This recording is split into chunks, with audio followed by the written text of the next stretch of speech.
آداب، یہ آکاشوانی ہے۔ خبروں کے ساتھ میں مہتاب عالم۔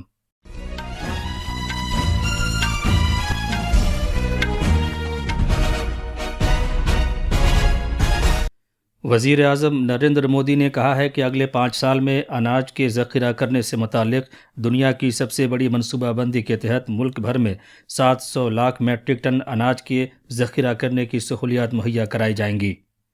وزیر اعظم نے چھتیس گڑھ کے رائے گڑھ ضلع میں پہلے مرحلے کے NTPC کے 1600 میگا واٹ والے لارا سپر حرارتی بجلی اسٹیشن کو ملک کے نام وقف کیا۔ وزیر دفاع راجناتھ سنگھ نے پچھلے سال چین کے ہینگزو میں منعقد کیے گئے 19ویں ایشین گیمز اور چوتھے ایشین پیرا گیمز میں تمغے حاصل کرنے والے مسلح افواج کے عملے کے لیے مالی ترغیب کی منظوری دی ہے۔ کرکٹ میں بھارت اور انگلینڈ کے درمیان 5 میچوں کی سیریز کا چوتھا ٹیسٹ میچ رانچی میں کھیلا جا رہا ہے، اور مردوں کے FIH ہاکی پرو لیگ میں آج شام اڑیسہ کے راول کیلے میں واقع برسا منڈا ہاکی اسٹیڈیم میں بھارت کا مقابلہ آسٹریلیا سے ہوگا۔ اب خبریں تفصیل سے۔ وزیر اعظم نریندر مودی نے آج کہا ہے کہ دنیا کے غذائی اجناس کے سب سے بڑے ذخیرے کے منصوبے کے تحت پورے ملک میں اگلے 5 سال کے دوران 700 لاکھ میٹرک ٹن اناج کا ذخیرہ کرنے سے متعلق سہولتیں تعمیر کی جائیں گی۔ انہوں نے کہا کہ یہ عظیم بنیادی ڈھانچہ تعمیر کرنے کی غرض سے 1,25,000 کروڑ روپے خرچ کیے جائیں گے۔ انہوں نے آج نئی دلی میں امداد باہمی کے شعبے کے لیے متعدد کلیدی پہل قدمیوں کا افتتاح کرنے اور سنگ بنیاد رکھنے کے دوران یہ بات کہی۔ اس موقع پر وزیر اعظم نے ملک بھر میں بنیادی زرعی قرض سے متعلق 18,000 سوسائٹیوں کو کمپیوٹر پر مبنی بنانے کے پروجیکٹ کا افتتاح کیا تاکہ چھوٹے اور پسماندہ کسانوں کو بااختیار بنایا جا سکے۔ جناب مودی نے امداد باہمی کے شعبے کے تحت اناج کا ذخیرہ کرنے سے متعلق دنیا کے سب سے بڑے منصوبے کے آزمائشی پروجیکٹ کا بھی افتتاح کیا، جسے 11 PSCs اور 11 ریاستوں میں نافذ کیا جائے گا۔ انہوں نے گوداموں اور دیگر زرعی بنیادی ڈھانچے کی تعمیر کے مقصد سے پورے ملک میں اضافی 500 PSCs کے لیے سنگ بنیاد بھی رکھا۔ ملک کی ترقی میں امداد باہمی کے شعبے کی اہمیت کو اجاگر کرتے ہوئے وزیر اعظم نے کہا کہ حکومت نے امداد باہمی کی 2 لاکھ سے زیادہ سوسائٹیاں قائم کرنے کا نشانہ مقرر کیا ہے۔ اس موقع پر اظہار خیال کرتے ہوئے امداد باہمی کے وزیر امت شاہ نے کہا کہ حکومت نے ملک میں امداد باہمی کے شعبے کو مستحکم بنانے کی غرض سے کئی کلیدی اقدامات کیے ہیں۔ وزیر اعظم نریندر مودی نے آج ویڈیو کانفرنسنگ کے ذریعے چھتیس گڑھ کے رائے گڑھ ضلع میں پہلے مرحلے کے NTPC کے 1600 میگا واٹ والے لارا سپر حرارتی بجلی اسٹیشن کو ملک کے نام وقف کیا اور دوسرے مرحلے کی بجلی پروجیکٹ کا سنگ بنیاد رکھا۔ انہوں نے آج چھتیس گڑھ میں ساؤتھ ایسٹرن کول فیلڈز لمیٹڈ SECL کے نزدیک واقع 3 بڑے کنیکٹیویٹی پروجیکٹوں کا بھی ورچوئل وسیلے سے افتتاح کیا۔ وزیر اعظم نریندر مودی کل دن میں 11 بجے آکاشوانی پر من کی بات کے پروگرام میں ملک اور بیرون ملک کے لوگوں کے ساتھ اپنے خیالات کا اظہار کریں گے۔ یہ ماہانہ ریڈیو پروگرام کی 110ویں قسط ہوگی۔ مذکورہ پروگرام آکاشوانی، دوردرشن اور news on AIR mobile app کے تمام تر نیٹ ورک پر نشر کیا جائے گا۔ یہ program Akashvani news, DD news, وزیر اعظم کے دفتر اور اطلاعات و نشریات کی وزارت کے YouTube چینلز پر بھی براہ راست نشر کیا جائے گا۔ ہندی نشریے کے فوراً بعد آکاشوانی اس پروگرام کو علاقائی زبانوں میں نشر کرے گا۔ وزیر دفاع راجناتھ سنگھ نے پچھلے سال چین کے ہینگزو میں منعقد کیے گئے 19ویں ایشین گیمز اور چوتھے ایشین پیرا گیمز میں تمغے حاصل کرنے والے مسلح افواج کے عملے کے لیے مالی ترغیب کی منظوری دی ہے۔ وزارت دفاع کے مطابق سونے کا تمغہ جیتنے والے کھلاڑیوں میں ہر ایک کو 25 لاکھ روپے، چاندی کا تمغہ حاصل کرنے والے کھلاڑیوں کو 15 لاکھ روپے اور کانسے کا تمغہ جیتنے والوں کو 10 لاکھ روپے نقد انعامات دیے جائیں گے۔ ان میں ایشین گیمز میں 80 تمغے جیتنے والے کھلاڑی اور ایشین گیمز میں 7 تمغے حاصل کرنے والے کھلاڑی بھی شامل ہیں۔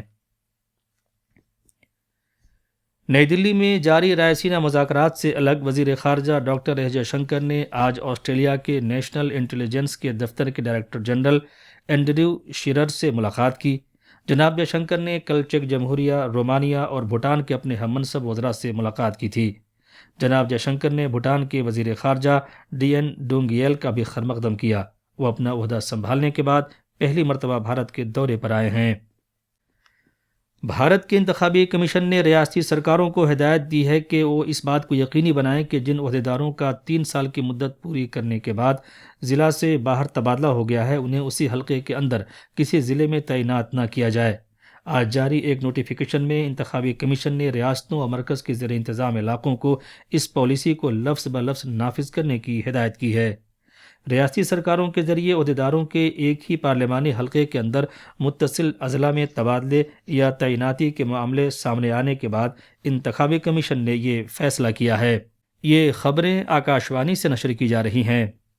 جموں کشمیر میں جموں کشمیر اور لداخ ہائی کورٹ کے چیف جسٹس اور جموں کشمیر کے قانونی خدمات سے متعلق اتھارٹی کے سرپرست اعلیٰ جسٹس این کوٹیشور سنگھ کی سربراہی میں کل مرکز کے زیر انتظام پورے علاقے میں ایک خصوصی لوک عدالت کا اہتمام کیا گیا۔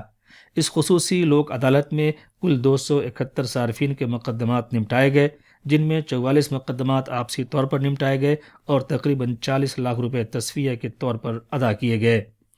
JNK لیگل سروسز اتھارٹی کے ممبر سیکریٹری امیت کمار گپتا نے وکیلوں اور خاص طور پر مقدموں میں ماخوذ افراد پر زور دیا کہ خصوصی لوک عدالتوں سے زیادہ فائدہ حاصل کریں۔ اتر پردیش کے کاسگنج ضلع میں دیہی افراد کو لے جا رہی ایک ٹریکٹر ٹرالی کے ایک تالاب میں گر جانے کے سبب کم از کم 15 افراد ہلاک ہو گئے۔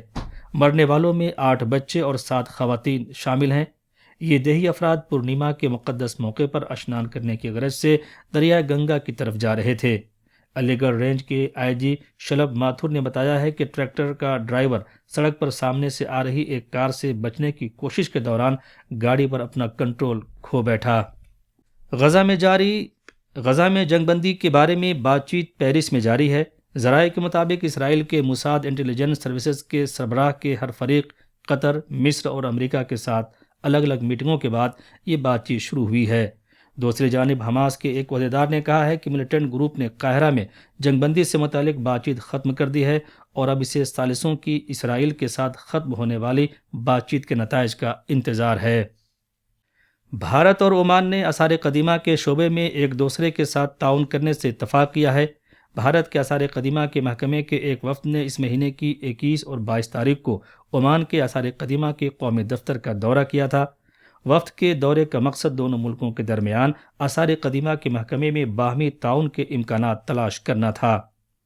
خیر سگالی کے جذبے کے طور پر بھارت کے وفد نے 70 منتخبہ دستاویزات کی ایک فہرست جس کا تعلق عمان سے تھا، عمان کو پیش کی، جو بھارت کے آثار قدیمہ کے محکمے کے پاس دستیاب تھی۔ امریکہ کے صدر جو بائیڈن نے سین فرانسسکو میں روس کے حزب اختلاف کے رہنما آجہانی الیگزی ناولنی کی بیوی اور بیٹی سے ملاقات کی۔ انہوں نے روس کے رہنما کے جیل میں فوت ہو جانے کے بعد ان دونوں کے ساتھ اپنی دلی ہمدردی اور تعزیت کا اظہار کیا۔ کرکٹ میں بھارت نے رانچی کے JSCA اسٹیڈیم میں انگلینڈ کے خلاف کھیلے جا رہے چوتھے ٹیسٹ میچ کے دوسرے دن اب سے تھوڑی دیر پہلے تک 3 وکٹ پر 112 رن بنا لیے تھے۔ اس سے پہلے انگلینڈ نے آج صبح اپنی پہلی اننگز کا کھیل جاری رکھا اور اس کی پوری ٹیم 353 رن بنا کر آؤٹ ہو گئی تھی۔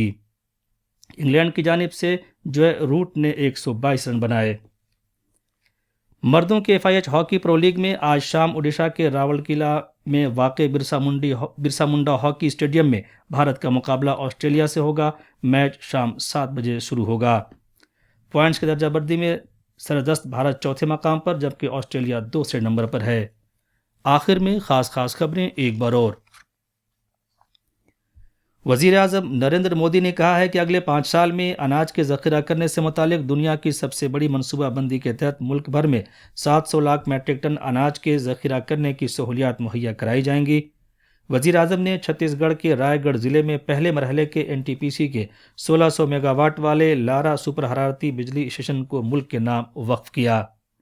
وزیر دفاع راجناتھ سنگھ نے پچھلے سال چین کے ہینگزو میں منعقد کیے گئے 19ویں ایشین گیمز اور چوتھے پیرا ایشین گیمز میں تمغے حاصل کرنے والے مسلح افواج کے عملے کے لیے مالی ترغیب کی منظوری دی ہے۔ اس کے ساتھ ہی خبروں کا یہ بلیٹن ختم ہوا۔